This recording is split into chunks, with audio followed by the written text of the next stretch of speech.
Mythes et légendes.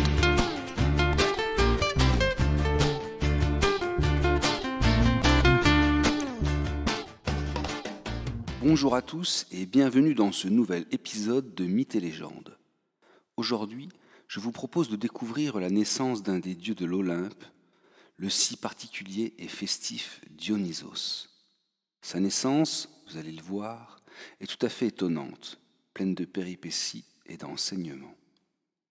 Il s'agit une nouvelle fois d'une histoire d'amour où Zeus et sa légitime épouse, la reine du ciel, Héra, se disputent au sujet d'une conquête du maître de l'Olympe. Le destin de Dionysos est marqué immédiatement au sceau du désir, du plaisir, mais aussi de la jalousie et de la violence. Zeus est amoureux de la fille du roi de Thèbes, la si belle Sémélé. Pour la conquérir, elle qui n'est qu'une simple mortelle, Zeus doit absolument changer d'apparence. En effet, s'il apparaît à un homme ou à une femme sous ses traits divins, sa beauté est telle que l'être humain est immédiatement emporté par la mort. Zeus se change donc en homme d'apparence normale. Mais voilà que l'amour qui unit Zeus et Sémélé, cette fille de Thèbes, est immense, puissant et profond. Il ne s'agit pas d'une amourette passagère.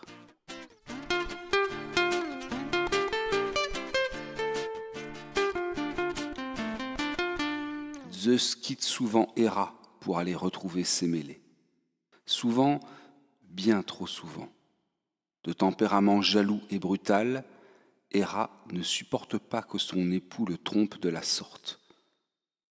Et plus encore, lorsque cette relation s'installe dans le temps, alors que elle-même, Héra, est la déesse protectrice du mariage.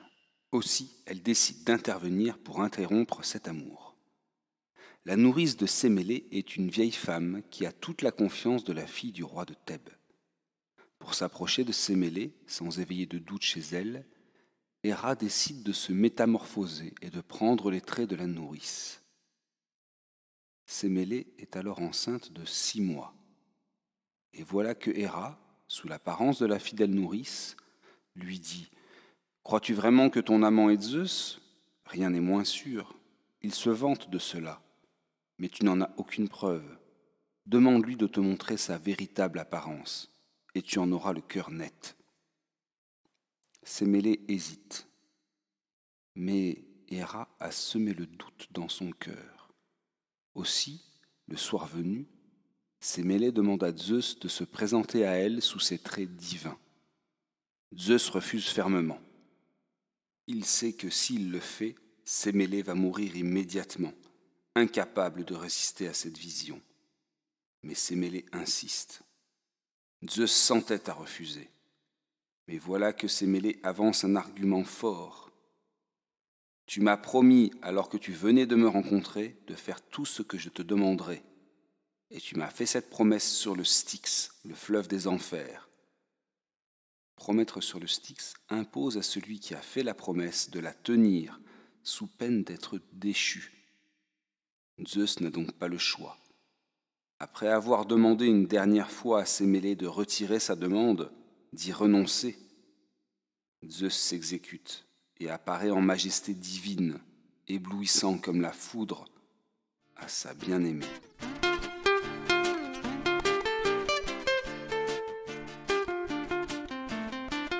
La funeste conséquence est immédiate. Le palais de Thèbes s'embrase, s'enflamme, et le feu dévore Sémélé, qui a juste le temps d'accoucher de Dionysos avant de mourir. À 6 mois de gestation, le jeune Dionysos n'est pas viable. Zeus s'entaille alors la cuisse, enfonce le nourrisson dans sa jambe et le cou. 3 mois plus tard, Zeus réouvre sa cuisse. Dionysos naît une seconde fois. Commence alors sa vie divine, à la fois bousculée et trépidante. Ce sera l'objet d'un futur épisode. Un mot encore, cependant. Héra n'a pas baissé la garde, et sa jalousie est loin d'être éteinte. Elle veut tuer le fruit des amours de son divin mari et de sa mortelle et morte maîtresse. Aussi, conscient du danger qui pèse sur Dionysos, Zeus confie son fils à une sœur de Sémélé. Ino. Et pour tenter de tromper la vigilance de Héra, Zeus conseille à Ino d'habiller Dionysos en fille.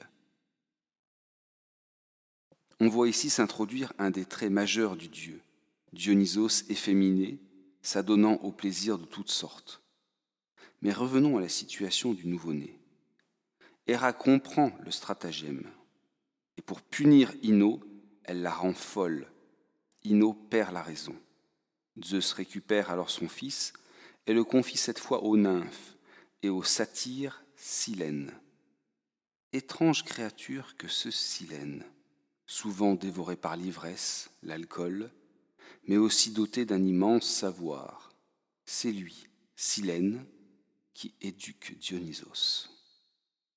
Dionysos, qui sera entre autres dieu du vin.